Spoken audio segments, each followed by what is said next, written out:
Testing 1, 2.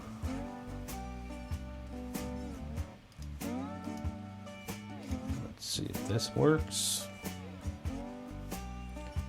Right on time. And we are streaming. We are live. I think we are live. That's good. That's good. That's okay there. Testing 1, 2, 1, 2, 1, 2. Seems to be working. For a live chat here. Just say test. Testing new software. All right, so that's working here. 1, 2, 1, 2. That should come up here. Come on. Yes, that's good.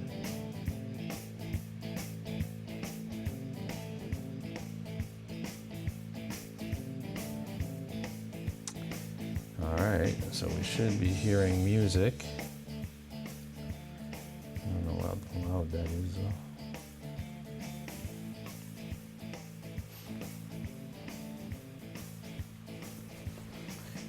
Alright, it's going good there. Let me go back to graphics 2 and pull that, push this.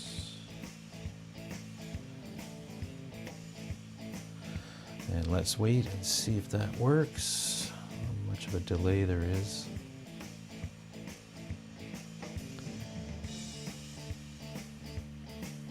Yeah, okay.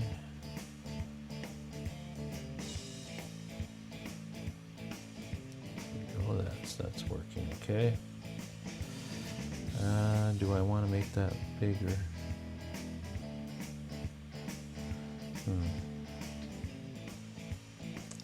All right, let me see one thing here.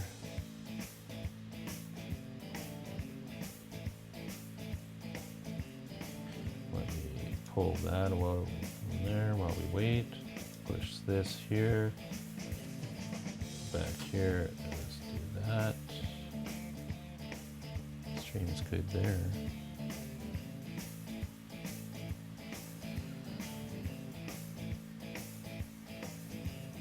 3 watching, okay. Testing, we're just testing. If you're in the chat, type something in there so I can see if it'll come through on my end. And let me know if the music is louder than my voice or you can hear me over the music. I'm just testing the mixer as well. So let me know. All right. First thumbs up from Chicago. Hey, Mike as himself. How's it going, brother? Finally got this thing figured out and I'm trying some new software and it seems to be working so far. I'm not going to jinx it by saying it's perfect, but let's hope it works. So let me go to you. I should be able to see your comment that you just put in there, and if I do, then I'll be able to pull that, push that. Where's your comment? Let's see. Hope you're doing okay, Mike. Is the music like loud on your end? Like, sounds great. Okay, so you can hear my voice over the music, I guess. All right, so okay, I see your comment come in here, so I should be able to put that up on the screen, and there it is. Cool. Cool, cool. I wonder how come it's not showing me the picture. Plug in the fiddle. Yeah, I got a fiddle back there. I can do that. Before I do that, let me check something.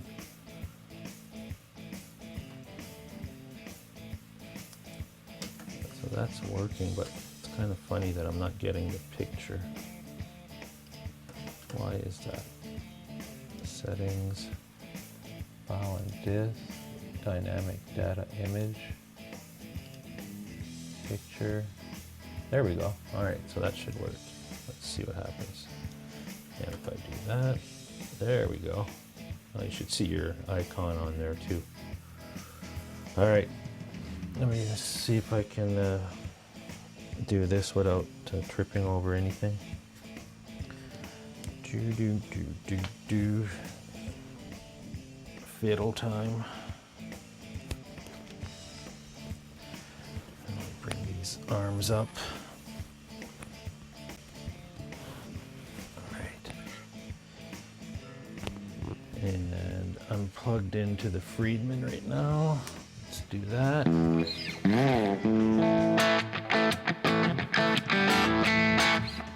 All right. You guys should. Yeah, I just got the music really low right now, Terry. I'm just trying to see if I can blend it. Let me just go back. Let me do this. Do this. I'm gonna switch the screen. Okay, cool. All right. I can bring your comments up there now, Terry. Look at this. Check that out. That's kind of cool. All right, so let me pull that from there. Let me go to the other camera. That's fine there. And then I should be able to crank this up a bit.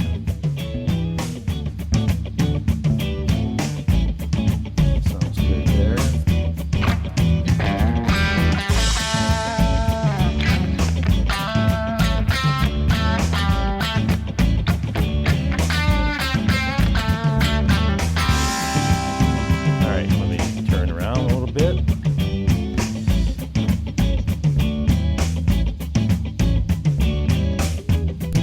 Test 1, 2, you should still be able to hear me. I'll do this.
Alright, okay. Let's go back to other camera. Alright. You guys let me know. Music backing track level is slightly under the guitar, which is good. Try talking while playing. Playing, if you can see your mic, is there? Yeah, I have, what I do when I play, I usually just hit this, and then that shuts off my mic so that you guys don't have all that noise from the picking. Let me just shut that. All proportional, good, sounds perfect. Okay, good. All right, well that's what I need to know. This is kind of a whole new software package, because my other OBS was just being crap, and the other one that I was running, Wirecasts, just there's something wrong with it, so I had to find something else. What are you? No, I'm not using OBX. Auxbox is still live. Yeah, that's the problem with the Auxbox, or not the Auxbox, it's a Friedman. So what's happening with that is that there's some humming, so I've got to put something like an isolation box between that and the mixer. So that's what's going on with that. But I know that that's happening, so it's not too big of a deal. I can deal with that as long as the stream stays solid. I don't lose audio. The audio with the music and the guitar sounds okay. I'm good with that. And then I can go to the Helix. Let me go to the Helix here by just flicking this button here. And that's the Helix. And obviously the Helix has less of that humming noise when I'm not playing, because it's just different. Oh my God. I usually don't wear these big headphones, and this cable doesn't usually get in the way because I'm using in-ears now. But just for this test, I just needed to get something quickly. So that's going through the Helix right now.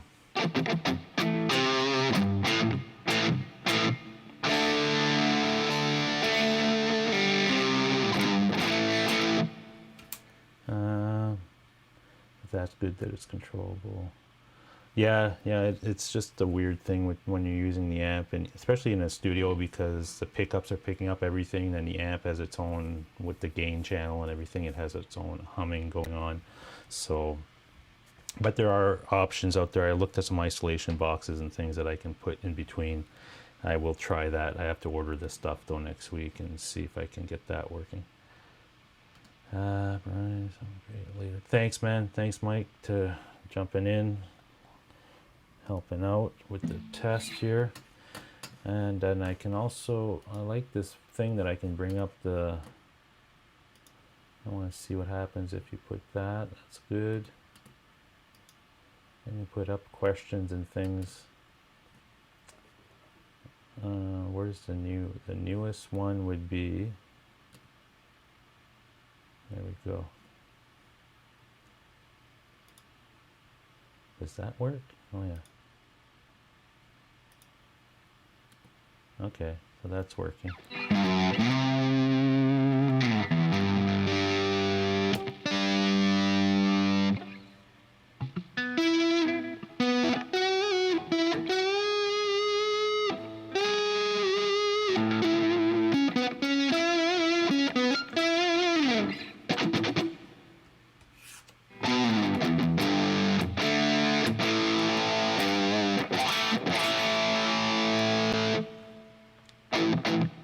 So what software am I using? I'm using something called Livestream Studio. And Livestream Studio is, it's basically, it used to be its own thing well, they used to have their own company called Livestream Studio, but now they've been bought by Vimeo. So if you have a Vimeo professional account, which I do with work, with college, you get this software with it. So I never tried it because I was using Wirecast, and Wirecast was working okay, so I figured, I'll just stick with that, and I'll work with that in OBS, and I'll figure it out. And it worked fine. I was using it all year, except yesterday when I tried to do something with it, it just kept crapping out. Tried to reformat it, do all kinds of stuff, reset it, had to redo my whole template. It still wouldn't work, so I started looking for alternatives. I thought about going back to OBS, but I don't know, like earlier today I was testing with that, and it was dropping the audio and it was doing all kinds of stuff. So then I remembered I had this option, so I loaded that up and I started tweaking and figuring it out, because it's a whole new program and there's a lot of options on it, which is really cool. It's just going to take me a few minutes to figure out how everything works and to route the audio properly. But so far it looks like it's working pretty good. It's got some cool options in it, and I haven't figured out everything yet, but I've got my camera angle a little different now. I used to have my camera over here. Now I've got it over here where it's pointing that screen, and I can look at both of my screens here a lot easier. And then I can cut back to the back camera here, and if I want to play I can turn back, because with my desk being the way it is in front here, it's kind of hard to play guitar at the same time sitting in this angle. So that's working. Did you restart your PC and Mac between? Oh yeah, I did all that. I did the restarting, and I even reinstalled Wirecast, and I don't know, something freaked out on it. And their customer support, it's like, you know, it's okay, but I mean, you have to wait a few days before getting anything, and then you've got to run through I just didn't want to do that anymore, so that's why. That's a good thing I remembered I had access to this software, and we'll see if this works. And I can bring stuff like this. That's fine. I can change the text on there pretty quickly. So it's really a broadcasting level software package. Loud and clear now. Brad Miller, how are you? Yeah, so I'm glad that the audio anyway seems to be working okay, and I'm pushing out a stream. It's not a super high quality stream, obviously, because my internet is pretty crappy, but it looks like it's pretty solid, and it's saying it's good on the status bar there, so.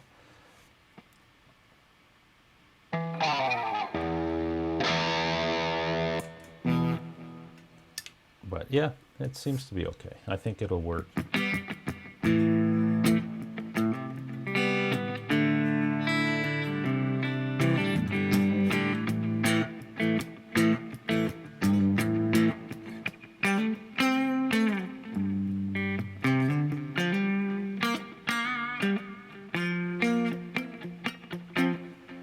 Brian is the new VR. Yeah, I don't know about that. And then I can also bring in like web pages like this. If I do that, and how do I do that again? Oh yeah, I think I do this. I get that out of the way. So now, you know, we can look at a web page, and I can kind of go through it like that. I think it works if I navigate through. Let's see if that works. Yeah, that seems to work okay.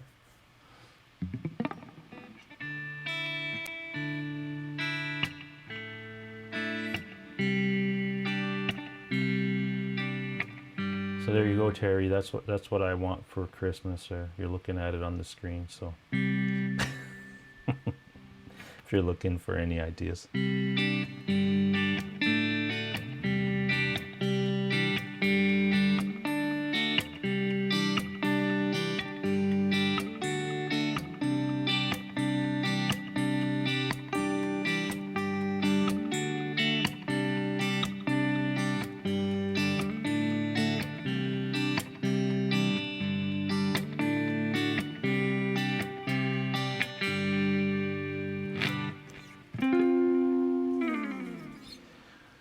All right, so that's good, and then I can get rid of that screen if I need to. There's a few things I still need to figure out, but it's coming together, I think.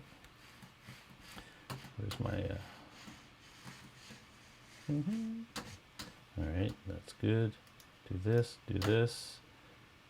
Pull that from there and back up. Bring that back.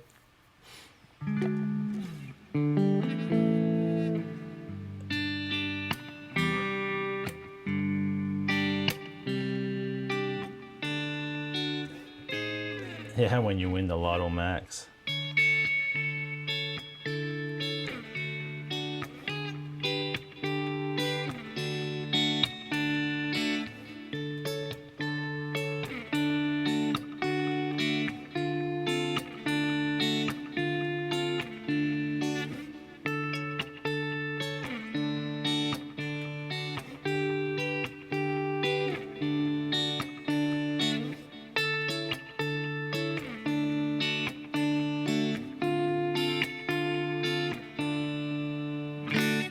James, how's it going?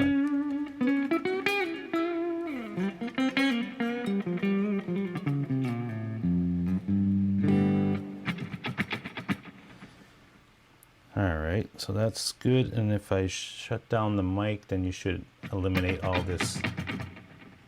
Like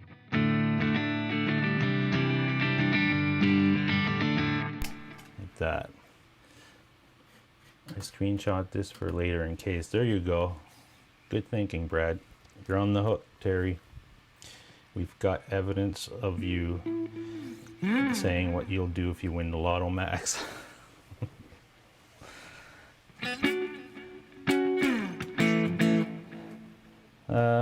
Let's see. Is there any? Oh yeah, I want to go back to this bringing up of the comments. Sonia, new streaming software. Yes, Sonia. And I'm not going to jinx it by saying it's working really good, but it is working really good, and I'm just going to keep my fingers crossed that it stays that way, because I don't want to. I've been dealing with this for the last 2 days, trying to reconfigure this whole system and get something that's going to work for me. But let me go back here, and if I push, what happens if I do that?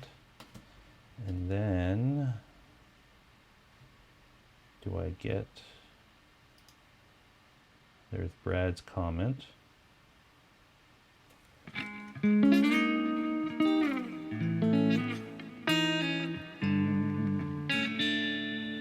Well, where's Sonia's comment?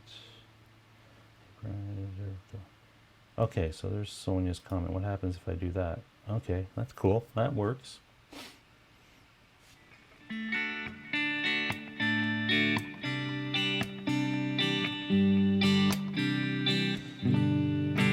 R2, R3's in the house. What's going on, man? Yeah, I'm trying to get this thing back up and running. New software anyway. See, I want to see if R2's comment comes through on the system here, and I can do some fun stuff with this if I can get it to work properly. Let's see, it takes about 10 or 15 second delay by the time you guys post something in the chat and I see it in my software here, I think. But it does work, kind of. Change that, change that. There's our twos. There we go. That works.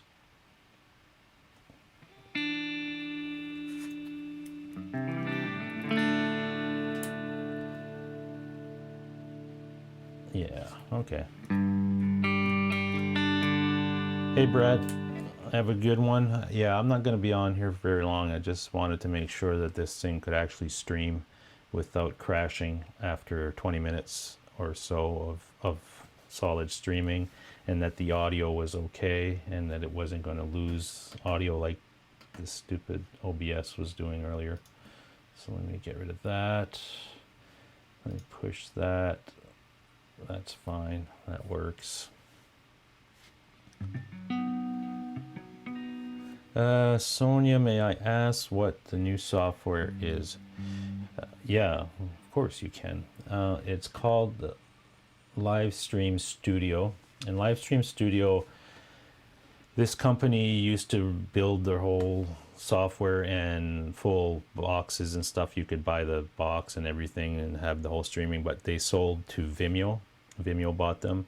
And if you have an account with Vimeo, you get access to this software. I don't know if you have to buy the premium account or just a regular account, but if you do, then you can download this software, and basically that's what happens. They bought Livestream Studio from that company last year, and they've implemented it.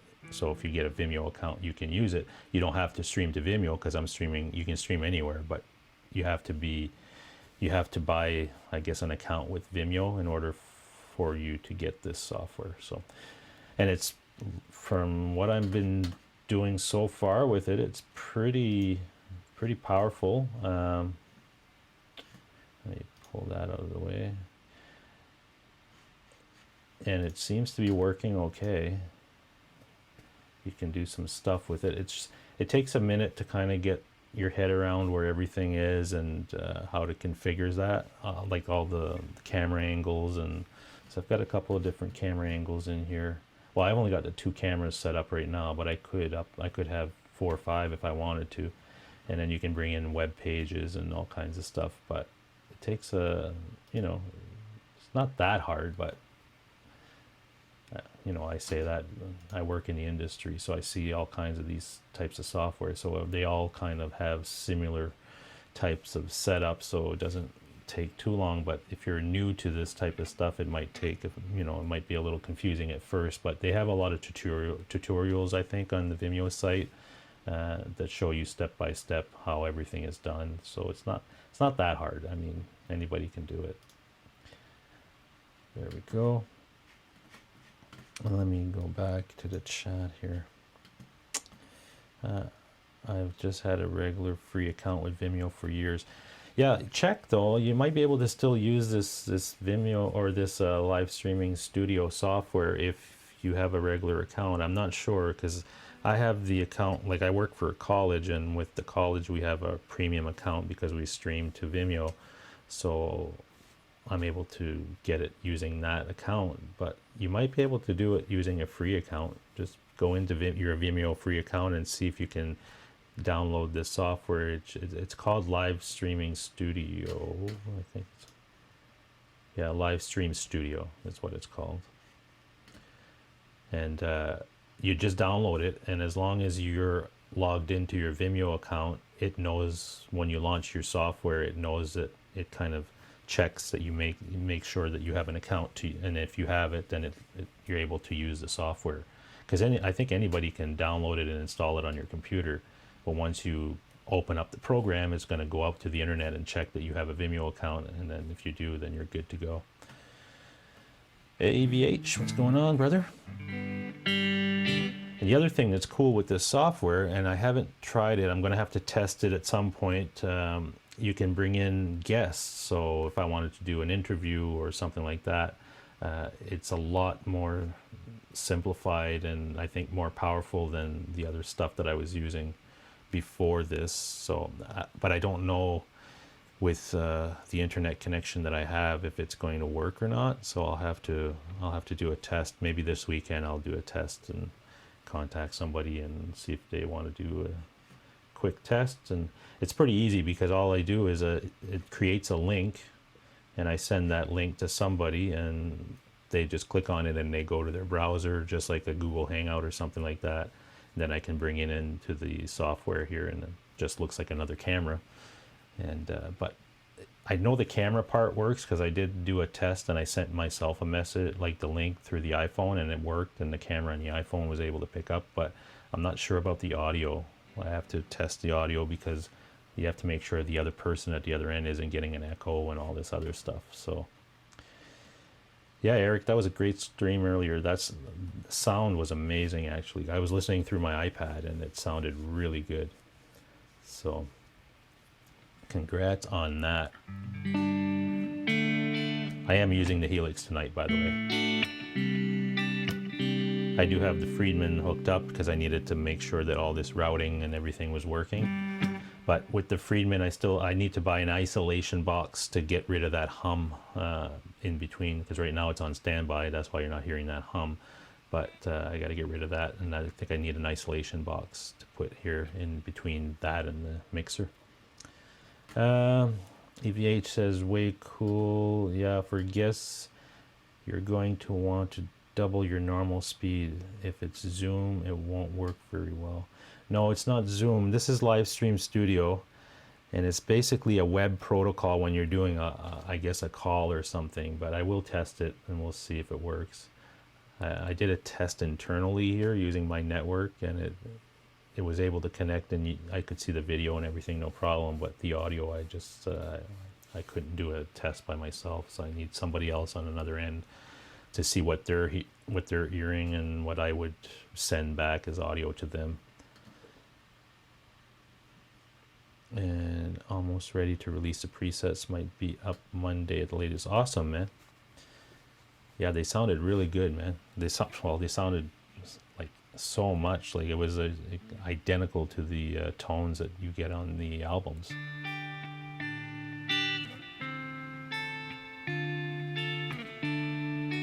So good work.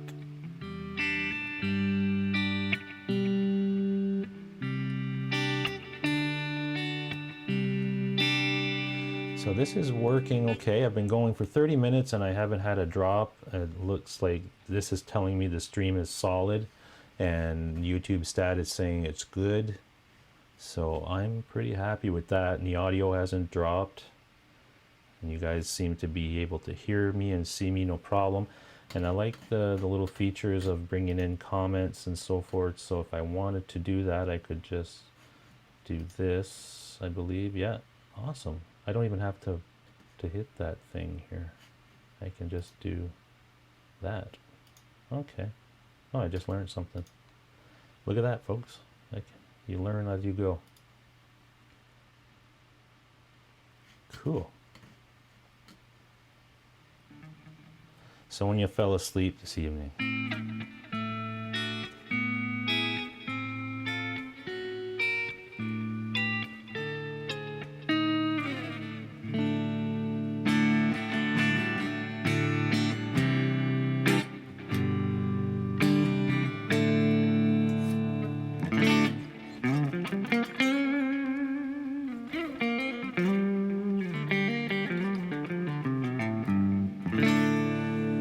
yeah, Eric, my my mock EVH tone is this. Let me see. Do that, and then I hit the chorus. There's my EVH.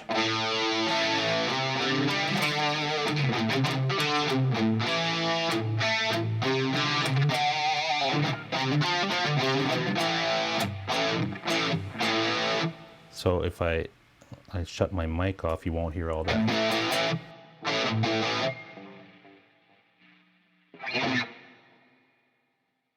So since Eric's in here and he played a bunch of EVH earlier, let me pull that out of the way, and let me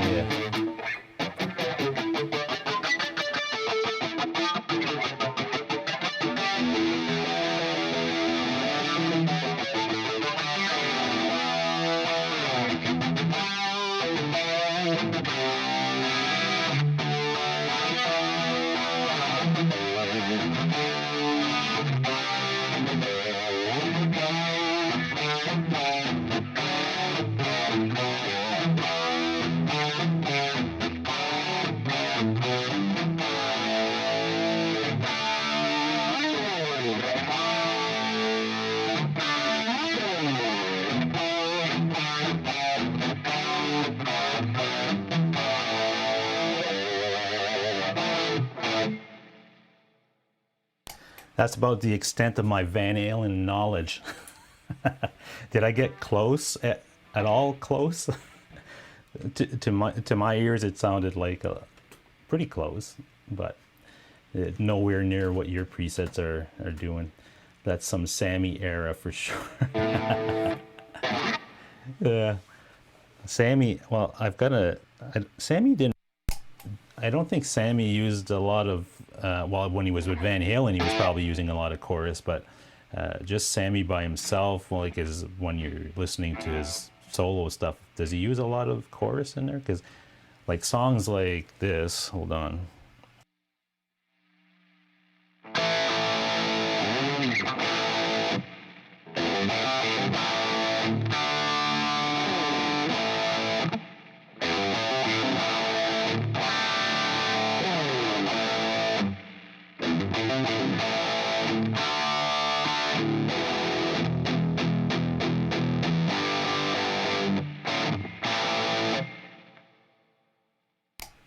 So songs like that, or that album, I don't think well, I can't remember, but I don't hear that much chorus. So I could be wrong, but I know when he was with Van Halen, when you listen to those songs, man, it's definitely got some chorus going on in that mix. And then yeah, I like this Univibe thing in the Helix as well.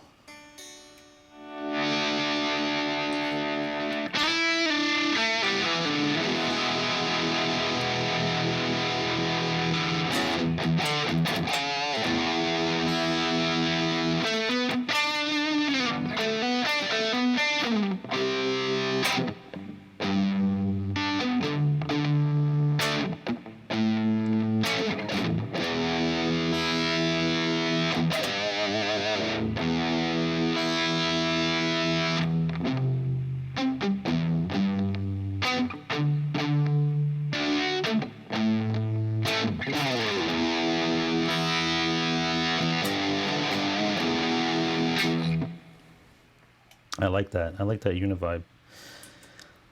This is a preset that I made. Oh geez, and I got it, most of it, from Jason Sedite. I kind of copied one of his templates and I modified it, you know, to kind of what I like.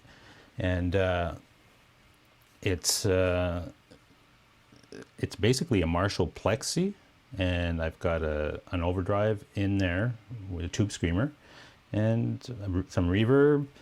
And then I've got a delay and chorus and Univibe that I can turn on and off. And then I've got a few different, I guess, snapshots. We got a clean snapshot, rock snapshot, a crunch, and a lead, which give me different gain stages and boost maybe.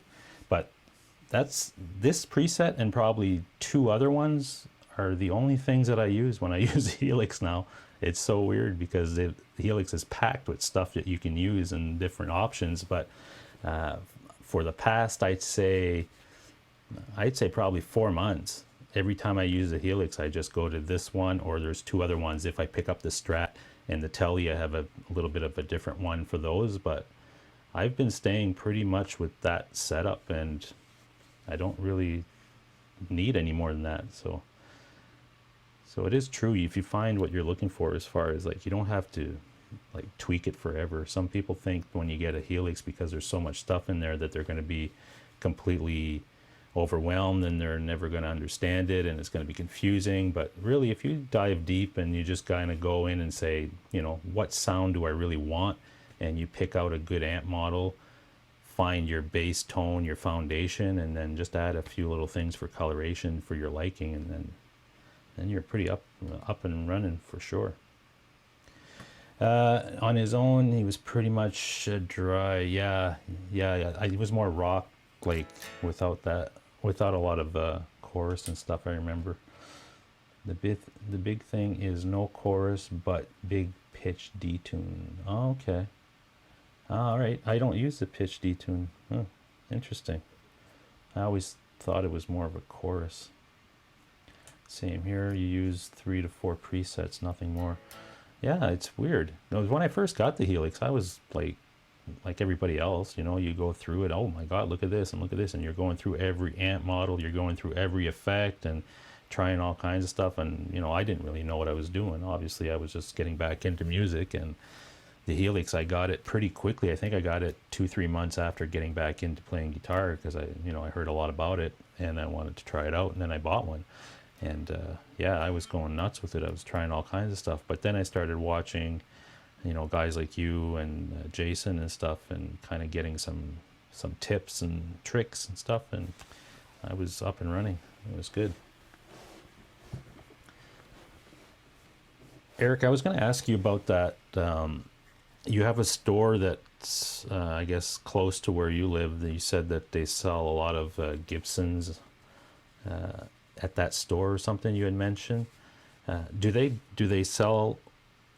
have any custom shop stuff there, or are they a custom shop dealer, I should say? Let me know, because and what is their website, if they have a website that I could go to? Because I'm looking for an R7, and I needed to.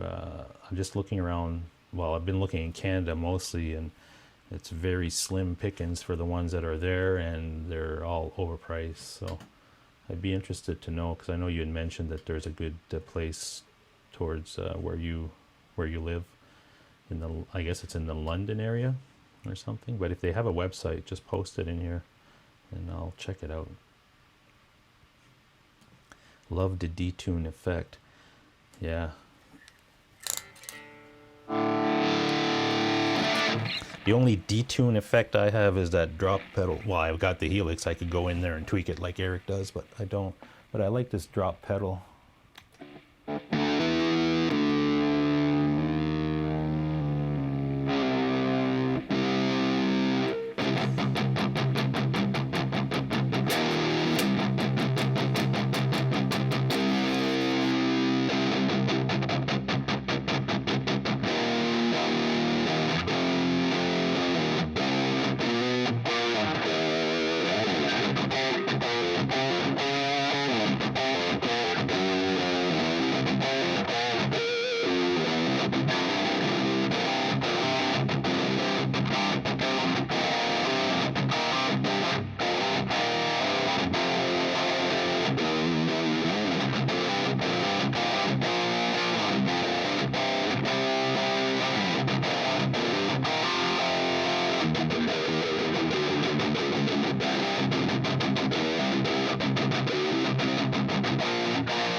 So just like that, with the press of a button, you can go from 440 tuning to, I believe this is drop C.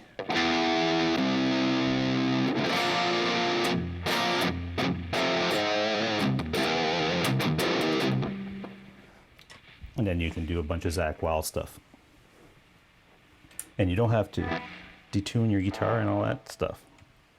It's a pretty fun pedal. I like that pedal a lot. The drop, it's called the drop pedal, and it's by Digitech, and I use it quite often. I don't use it like if I was recording or something like that. I'd actually tune my guitar to whatever tuning I was writing in, but just for jamming, or if you're playing along with a track and that track is, you know, it could be half step down or a full step down, like Molly Crew is a full step down.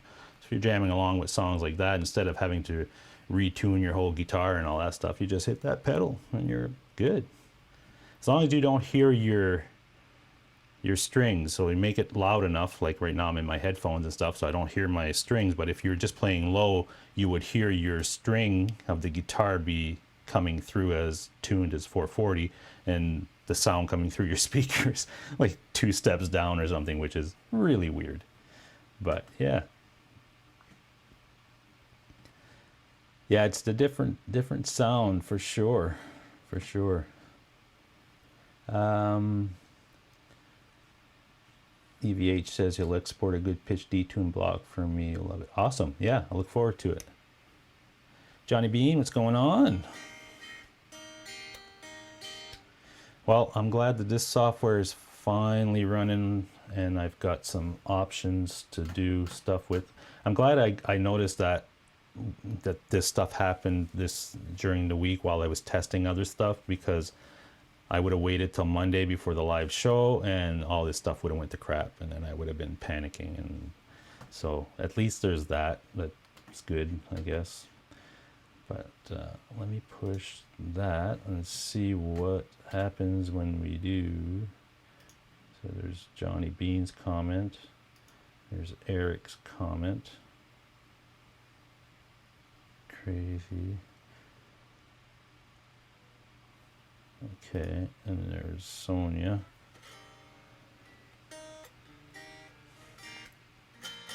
So yeah, I'm trying to think of some stuff I could do using this, so like Q&As and things of that nature, and actually bring out the comments on there, so that, you know, there's probably some cool stuff you can do. I'd have to design some different screens and stuff that, you know, some polls or some things, some contests, and then you could run these, put up the things in the windows and stuff like that, which is pretty cool. And I get them about 10 seconds after you guys post in the chat. It comes through here. So gonna walk Howie to make dinner. Awesome, Johnny. Say hi to Howie. Howie's a good dog.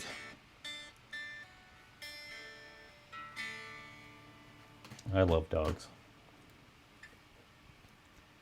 I don't have one, but I wish I did, but I'm not home enough and I don't want to leave the dog alone, and I don't think that's fair, so. But I don't know. And both me and my wife, well, the funny thing is I've always been allergic to animals, and not like crazy allergic, like cats more. Like if I pet a cat and I touch my eye or something, it's like it gets all red. And but as a kid, I struggled a lot with that. I had asthma and everything. I don't have that anymore, and I can be around animals, you know, fairly often and not have any issues. But in the past year, since changing the whole diet thing, when I went to keto, man, I'm like, I don't have the allergies anymore. I can, like, I was around cats and stuff over Christmas. It didn't bother me. So it's so weird what a diet can do for your whole body. Like it had readjusted so many things that I had for many, many years, as far as like allergies or things with, you know, irritable bowel, things like all that stuff is gone, like just by diet. And it's so worth it. But yeah, it is weird. He says, oh, he's 16. Wow. Huh. That's awesome. I hope he's doing good.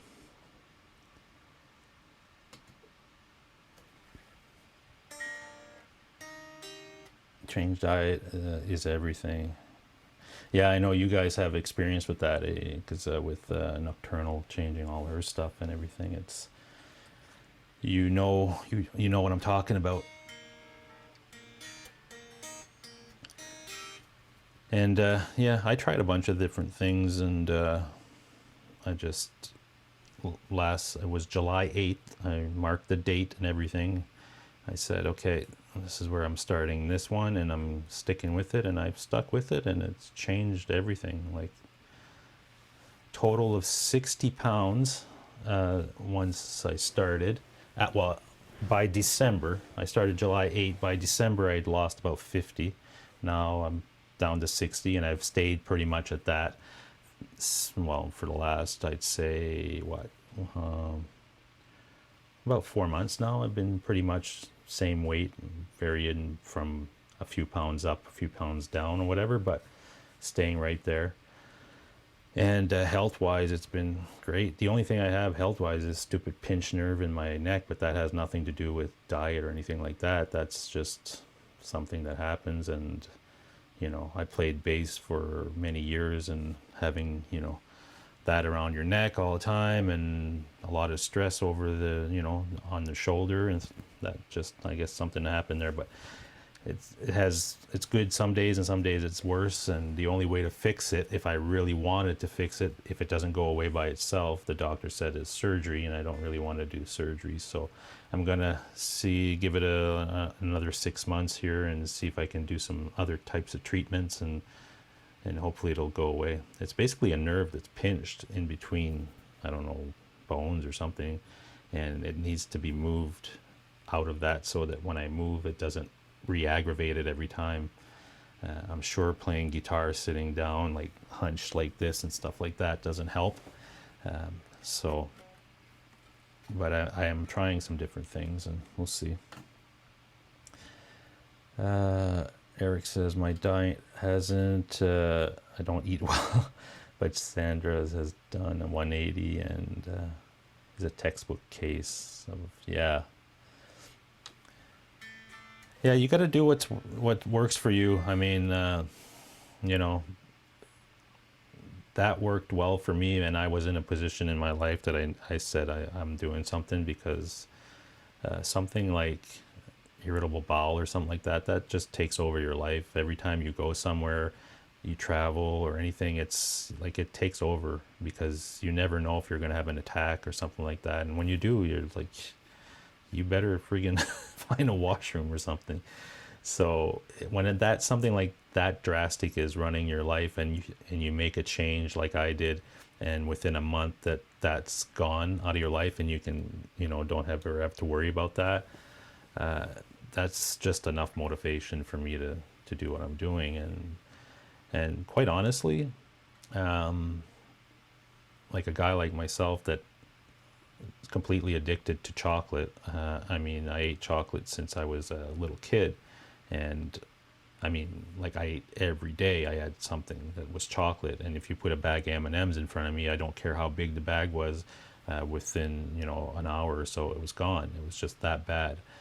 And I was never like fat, like really big or anything. I mean, the heaviest I was almost 220. That was the heaviest I've ever been, and that was in July. I was that, and I made a decision to do something about it. And but like I said, after, I'd say the first month was really hard, because your body's so adapted to sugar and carbs, and it really is using that for energy. So when you take that away, your brain needs to readjust, and your body needs to readjust in the way it builds its cells, and how it's basically running on energy or on fuel for the day. It's very different now. So, but after that month, I'd say things got, a lot easier. And then now I don't even have the cravings anymore. Like, I can walk into a store, and like, if I go put gas in the truck and I walk into the store to pay, I would always pick up a chocolate bar or something. It was always there, and I loved it. Now I can walk into a Laura Secord store or whatever, full of chocolate, and it doesn't bother me at all. So I guess your brain goes through a process where once it doesn't need that anymore, I guess you stop craving it.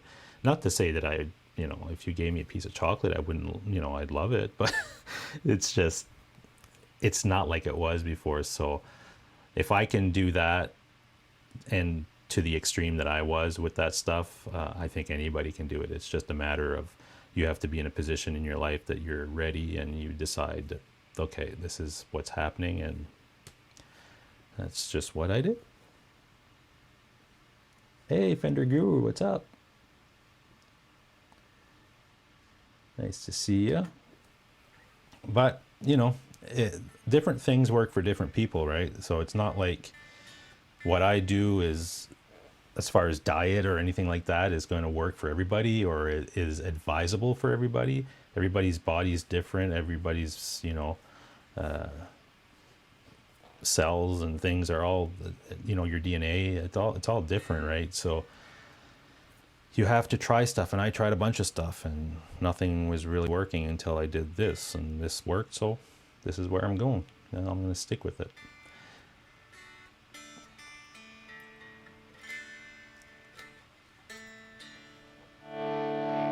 And anyway, back to guitar talk instead of diet talk.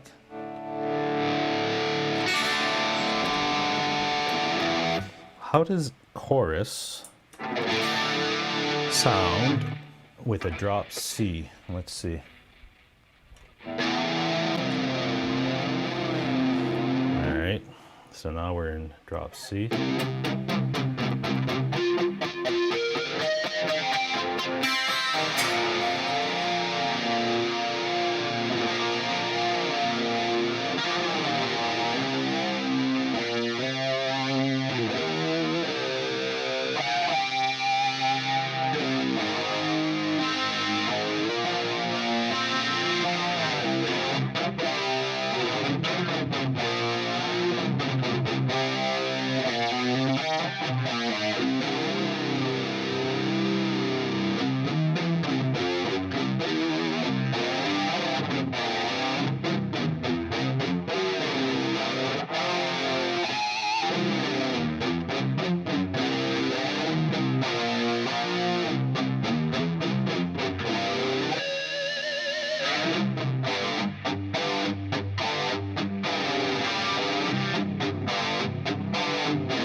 there you go.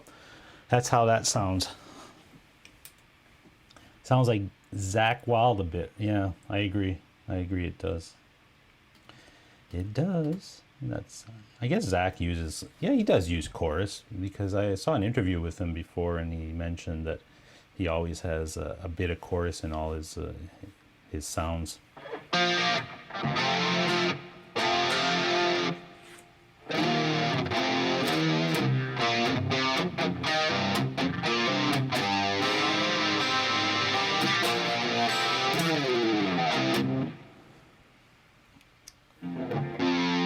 I wonder if I go to the neck, well, it's probably going to be really bassy.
Guns N' Roses and Drop C. That's something, isn't it? What? Yeah, that's Drop C. If you want to hear Guns N' Roses in Drop C, it sounds something like this. So let me shut my mic because it's going to sound weird.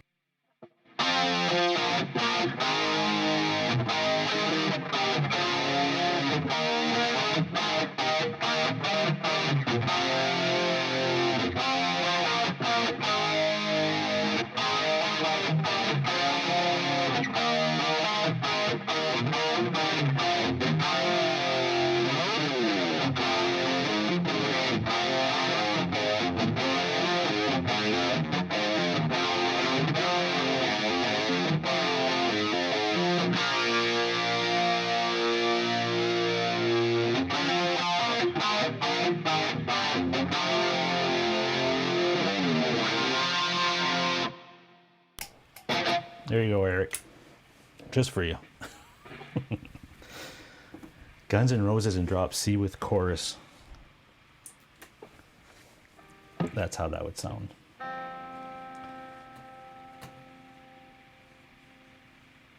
Okay, so did you check, Sonia, if live stream studio is available on all the accounts for Vimeo? If you did, and it looks like it is, then that's awesome. I would recommend it at this point, but again, I've just tested it in the last few hours, and I've been streaming for an hour now, and I haven't had any errors or issues coming up. So let's hope that it stays that way. And let's see what happens if you. Yeah, there we go. There's Sonia's comment. Cool. I don't know why, but that's kind of a cool thing for me. It's just the interface is very very broadcast-like, so it's something that makes it a lot more configurable. Let's put it that way.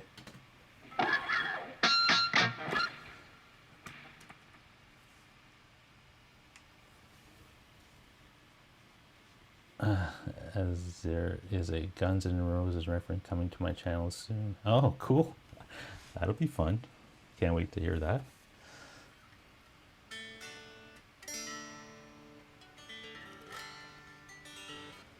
Tomorrow's supposed to be a nice sunny day. Probably a little bit on the cool side, but that's okay. And we're going to take off on our bikes tomorrow and go for a nice ride during the day. Probably going up to Owen Sound for the day and come back. So that's Owen Sound from here is about just under 2 hours or so, but we take all the country roads and take our time. Then we stop at the Harley dealer up there, and then we probably go somewhere and have a quick bite to eat, and then make our way back down through Collingwood or something like that. That's the plan. That's the plan. And we're not too concerned, even if it's a little cool. We have heated gear and things like that, so it helps us ride on colder types of days. Let me see, what is this? I want to see if I can bring up that web page again. Here, if I do this, then I do this, does that work? No, that just changes the camera. So I think I need to do this. There we go. Cool. All right. I'm just testing to see if I can bring in different browsers. If I needed to demo something or talk about an item or something, I can just go to the website, and it does work. Okay. There's a Les Paul Standard 50s. I tried this exact guitar at Long McQuaid last week. It was okay. It was okay. I mean, it was fine. I tried the 60s version too, and I think I liked the pickups in the 60s version more, but I did like this neck profile more than the 60s neck profile. Let me go to the one, this is the one I tried here, the 60s one as well. And it had, I guess, a slim taper neck, they call it. And I mean, I liked it. It wasn't bad, but I prefer the 50 style neck, like the R9 that I have right here. It's I don't know. It's not super big even. Like, I know people say, oh, it's a thick neck and everything. It really isn't. I don't know what it is about it. It just feels comfortable to me. But yeah, this one was really nice. Like, even in the store and stuff, the finish work and stuff was really good on it. They're still pricey. I mean, $32.99 plus tax in Canada anyway. So look in the States, it's $24.99. Here it's $32.99. It's a big difference. And where's their custom shop? Custom shop stuff. Maybe I need to look at a different. Hold on. I know that they have. Where is it? Les Paul models. Oh, I saw it here. 60th anniversary 1959 Les Paul. This one is, I think this is the one that Cheddar Kun Pao bought. And it's $64.99 in the States. In Canada, that's close to $8,000. It's insane. Fender Guru says it's $5,000 there where he is. And you're, remind me again, I know you're overseas, but I don't know exactly which city exactly you're in. But yeah, that's a lot of money. But imagine, like, these 60th anniversary 1959 custom shop ones are going for $64.99 US. So like I said, in Canada, we're pushing $8,000 on these things. And the one I'm looking for right now is, do they even have it? 1956. This one right here. That's the one I'm looking for. But I need to find a used one because, again, this is $46.99 US. So in Canada, we're looking at close to $7,000. So that's not going to happen. Not unless I want to sell a kidney or something.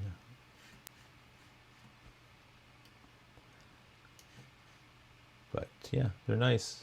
They're nice guitars. I actually tried this 1957 one, but it wasn't.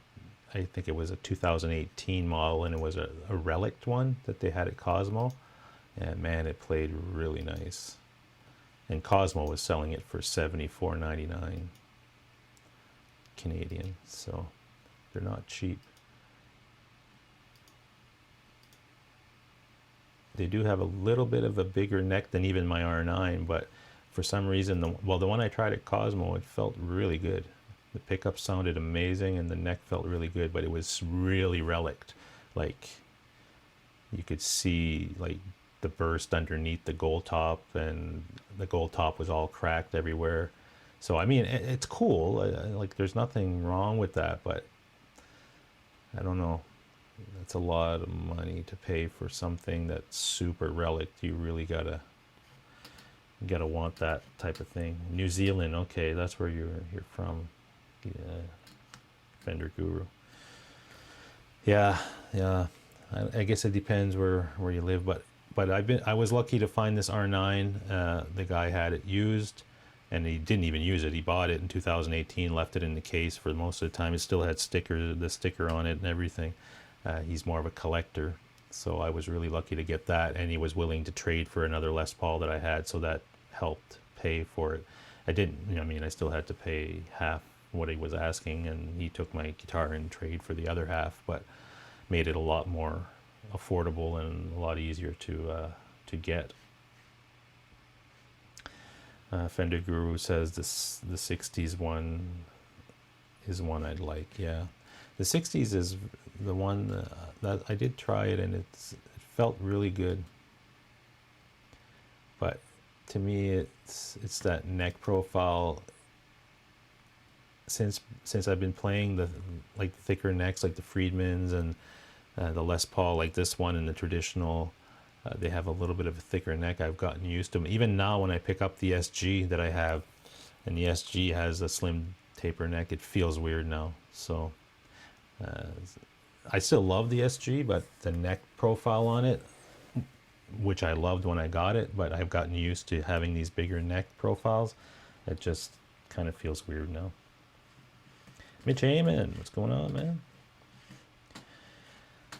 But they are nice guitars, that's for sure. So you can't go wrong with any one of them. I would highly recommend that you try them, though, instead of ordering something online or something like that. Definitely try to get to a store and try a bunch of them out, because they are not all the same. Even like you could get two side by side, identical color, identical year, both 60s, and there'd be one that would feel a little different than the other one. So if you're going to spend that kind of money, it's always a good idea to go do that.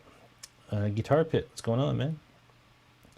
He says he has the same thick neck problem you do. Slim taper is canceled. Yeah, and I used to be slim taper type of player. Well, since I got back into guitar, I was playing mostly. I was looking at those necks, and even the Les Pauls that I did have before these ones, they all had slim taper necks on them. So, and I got a couple of Paul Reed Smiths that I got rid of, and everything that had those slim taper necks. And now, for some reason, I've adjusted to having these bigger necks, and they feel way more comfortable to me. So, but I guess that's just the way it goes, I suppose. Nothing wrong with that. It's just another thing. And Guitar Pit said, hey, I want an R9 someday, but I got to sell a couple to fund that. Yeah. Well, if you could find a used one, and you're good at finding deals because you buy a lot of stuff on Reverb and stuff. I did see some custom shop stuff on Reverb. You're definitely going to find some deals on there, but there's still guys that have them are still pricing them pretty high, right? But the one that Cheddar bought was brand new. So, and again, this one that I got super lucky finding this one, especially used. It was a 2018, and it was like brand new. The guy never played it, never took it out of the case, basically. He's a collector. So this is the one that, well, it's the same thing I have, basically. And same color. Let's look at, let me cut back to my camera. Let's see if I can figure out this software again. Where's my my mouse. Oh, there it is. Okay, so let me push that. So that's pretty much the same color, everything. Mine's a 2018, that's a 2019.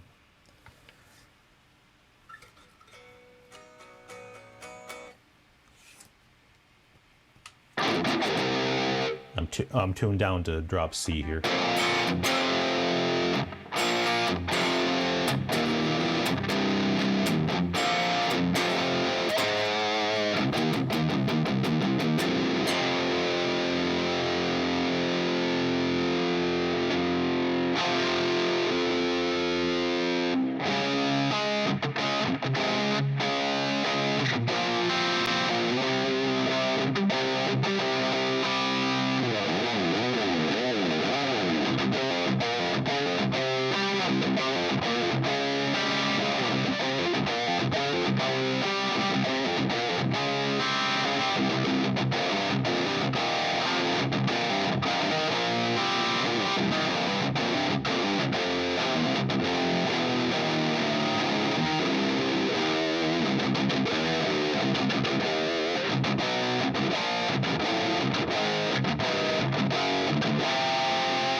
Here you go, Metallica and drop C. All right, time is it? Yeah, well, this software is impressive right now. I gotta give it that. It hasn't really crapped out, and the audio looks like it's keeping up, so good stuff. Let's see, where are we here? They bring out that chat box again. That's kind of cool. Who's up? Mitch Heyman was the last guy there. Bring up guitar pit thing too. Cool. Reverb seems like 4,500 U's. Bit out of your league. Well, I'll tell you what though, 4,500 for the R9 anyway. The ones that I've tried and the one that I own, obviously, to me they're worth it. Because they're just, it's the sum of all their parts. Just I think makes it like there's something about them that they're really good. They're almost like when you play the Friedmans, right? There's people look at the Friedman and say, what's the big deal about those guitars? But until you actually play them and have them for a bit, and you figure out, yeah, these are really good guitars. So yeah, 4,500 is steep, but to me, I think they're probably worth it. Thanks, Eric. One day soon, a Les Paul will come home with you. Yeah. Your best live tone is the Helix, and then some. Well, thank you. Yeah, I mean, the Oxbox and the Friedman amp are really, really good, but I need to figure out some way that the hum noise and stuff, I can cancel that out, because when you're using a real tube amp and you're cranking it, because my tube amp is cranked like past 7 and the gain is up and everything else, so obviously you're going to get some of that hum and stuff. So, but the Helix is a great tool, and I'm glad I'm not, I haven't, I was going to sell it, but I decided not to. So at least prices are a little bit more in line with what you get now. Yeah, that's true. Guitar Pit. Mitch Heyman is gassing for a new Les Paul standard. Yeah, they're well. I think if you're going to get a Les Paul standard, I mean, it's a good time to get one because of the new ones are really really good. Not that the old ones weren't; they were all good. But I think the prices are pretty good for what you get now, and the ones that I've tried, I haven't. There wasn't one that really was bad or anything. So let's see. Guitar picks, yeah, I totally get it. Friedmans look boring and don't seem special, but once you play them, you realize they are. Yeah, exactly, right? That's exactly right. Because when I first saw Friedmans and stuff, I was like, what's the big deal? And I played a few, and I was like, oh, okay, there's something here. Some people say it's similar about the R9. I feel like you should try one. Yeah, definitely try one. I'm sure in your area you have stores that would have them, because I think you're in Texas area or whatever, and you should have lots of opportunities to try them. Dave R's guitar, what's going on? Landon, what's going on? Played an R4 last week. Really? I never tried an R4. Kind of neck profiles on that thing. I don't know. It's been like the last month I've seen like everybody wants the custom shop stuff now. The R9s, the R8s, the R7s. It seems like you hear a lot more about that now. I don't know if it's a phase or what, or there was more of them online that we're seeing and we're going, oh, I gotta try that. Then you try one and then it's like, oh shit, you gotta get one. Yeah, so Eric, if you're still here, post a link to that store that's by your place that sells a lot of Gibson stuff, because I'd like to go to the website just to see if they have custom shop stuff. Just looking at the chat here quickly. Guitar Pit says, like my LP standard, but the slim taper neck isn't my favorite. Plus, the retail price seems like a joke. At least 2,500 is better now, but I still want a different neck. Yeah. Yeah, if you're not getting along with the guitar and the neck isn't your thing, man, I would probably sell it and go try the new standards, the 50s version, or even try a custom shop model, an R8 or an R9 or R7 even, and see what you think of those. And then if you can find something that's in that price range that you're comfortable with, then it's all good. Landon says, I was a small neck, which was crazy. Still prefer my custom, yeah. Okay, so here's that link. Okay, let me just show that. There we go. Cool, thanks, Eric. I will check that out. And yeah, Guitar Pick, you got yours on sale, so you got a smoking deal on that guitar. Because even here in Canada, that same guitar you bought it on sale. They went on sale here in Canada, and I think they dropped them by 200, so it was like almost nothing. We're still paying over $3,000. Oh, okay, let me just take that. Yeah.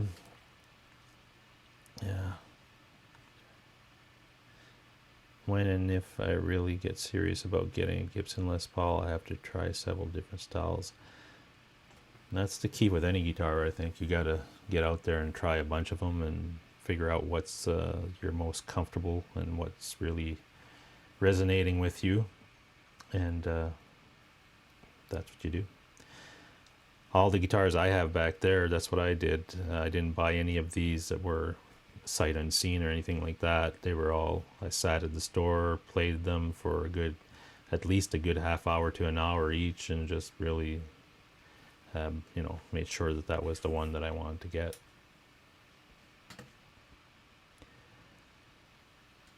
There's something special about just an old LP custom. Nothing wrong with standards, classic, traditionals. Customs are just different animals. Yeah, I've never really played the customs too much. I think I did try one. The neck was pretty big, the one I tried, and it was a pretty heavy guitar as well. It's what I like about these custom shop ones, the R9s, the R8s, the R7s and stuff. They're all in that 8 pound, just 8.5. Well, the ones that I've tried anyway, and this one here is I think 8.6, I'd say. And they're solid piece of wood, no weight relief, everything, and they pick the best, you know, pieces of wood and stuff. So they're really comfortable guitars, and the tone is amazing. So, because I had a classic that was weight relieved and was like almost 10 pounds even with that, so it's too heavy for, like, not that it's too heavy for me, but after playing it for a while, and I don't play sitting down most of the time. I play sitting down when I'm doing live stream or something like that, but most of the time I'm not. I'm standing up.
Man, when we're tuning that low, or I'm not tuned that low, that drop pedal is basically putting me in drop C.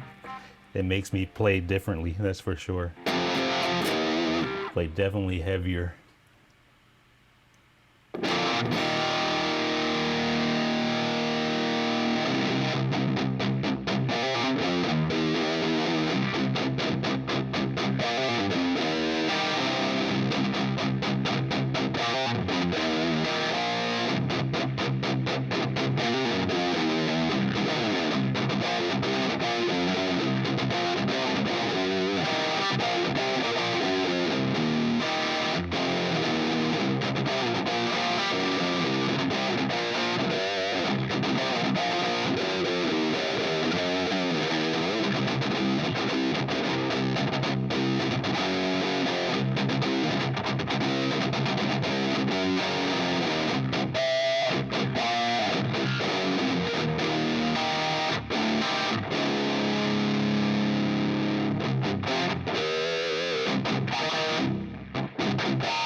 There you go.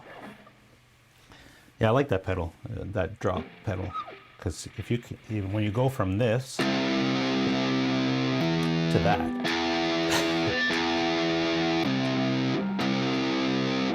and I can drop down even further. Now I'm in A sharp. Wow, this is like corn Corn territory. I don't know any corn though.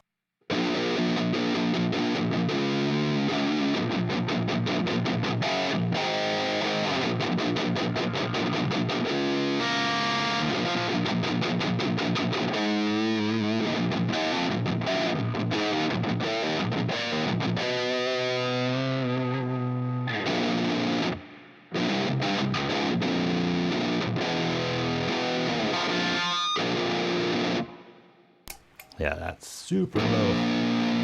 Get back.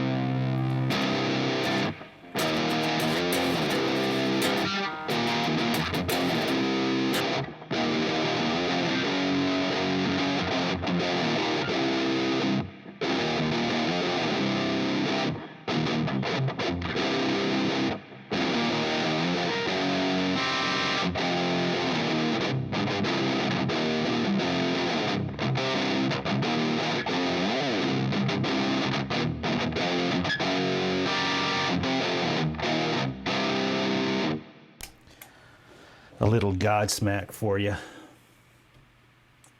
What is that? Free corn. Free corn tab from Guitar Pit here. There you go.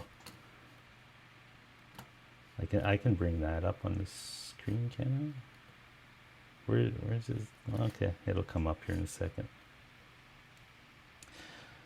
Yeah, so far so good. The software is still kicking, so absolutely good. Kick ass, Brian. Yeah. Yeah, give me a drop tune guitar and I can riff. Yeah, it's an 18 standard. Oh, that's your Les Paul is an 18 standard. Blood, what is it? Blood orange. Oh, it looks like more red, eh? When I look out on the video and stuff, it looks like a more red tone.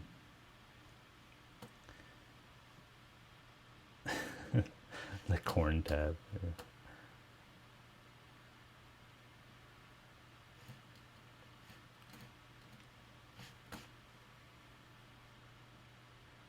I just want to see, where is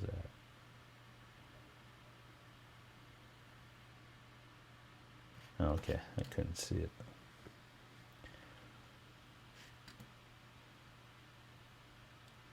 Yeah, okay, cool. All right, let me have a look at this, see.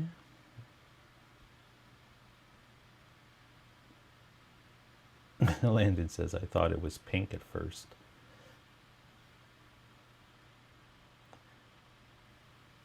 Yeah, it looks reddish, I think, to me on the when I look at it. Cool.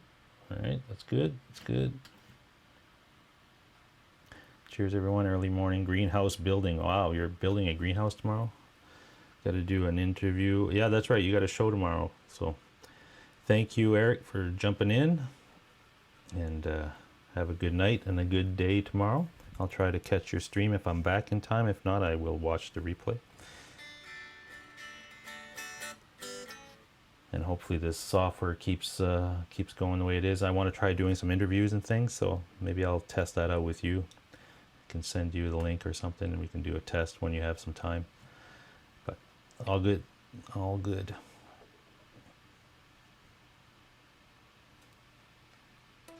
You want to try, and Landon says he wants to try the new Junior. I didn't. Yeah, I've never tried. Well, I've tried not the Junior, but what is that one? It's a double cut.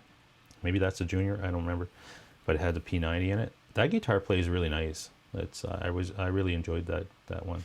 Let me see if I can bring it up on the screen. The one that I tried. It was. Is it? It wasn't a custom shop. It was just a regular Les Paul. Let's see if I can find it. Where is it? The one I tried. Oh, it was this one here. Let me bring it up on the screen. GFX1. It was that one. That thing played really nice, and it was like less than $1,000. Can't go wrong with that. Can't go wrong with that. Have a good one, Eric. Oh, streaming is getting low.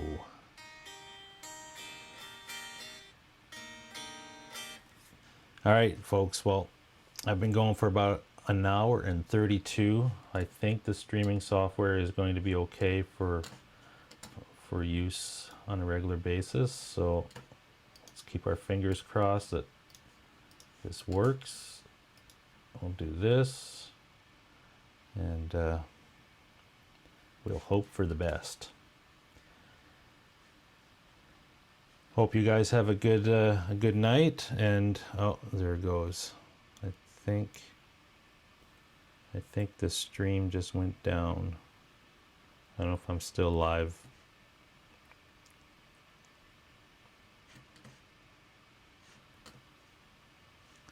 I might not be live right now.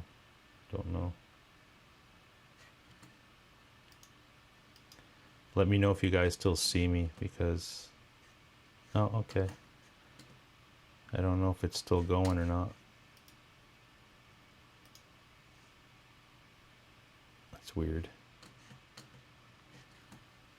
Nope, still good. All right. Because in the preview here, it's like it's not showing me the preview. Yeah, I went with the streaming software is called Live Stream Studio. So it seems to be working. Hopefully you guys still see me. Yeah, you're live. Okay, cool. All right, folks.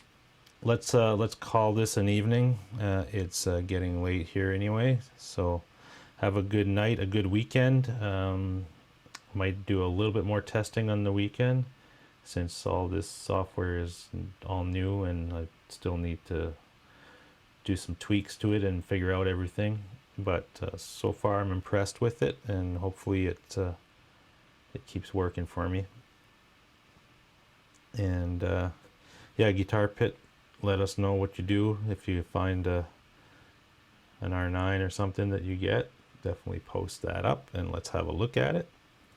And other than that, I'm going to wish you guys a good night and a good weekend. And I'm sure we'll see some of you in the other live streams here and there. And if I do a test and you guys see it, just jump on. Thanks for jumping on tonight and helping me with this, because it's good that you guys are on there to give me some feedback, tell me what's working, what's not, because it's hard for me to gauge it at the same time as producing it. So that's what I need the most, is some feedback, and get this thing, once you get something solid up and running and you can kind of streamline your workflow, it's going to make things a lot easier, but sometimes it's a challenge. So thanks for hanging in with me, and we will talk to you folks soon. Have a good one, and go play some guitar. All right, take care, folks. Have a good one.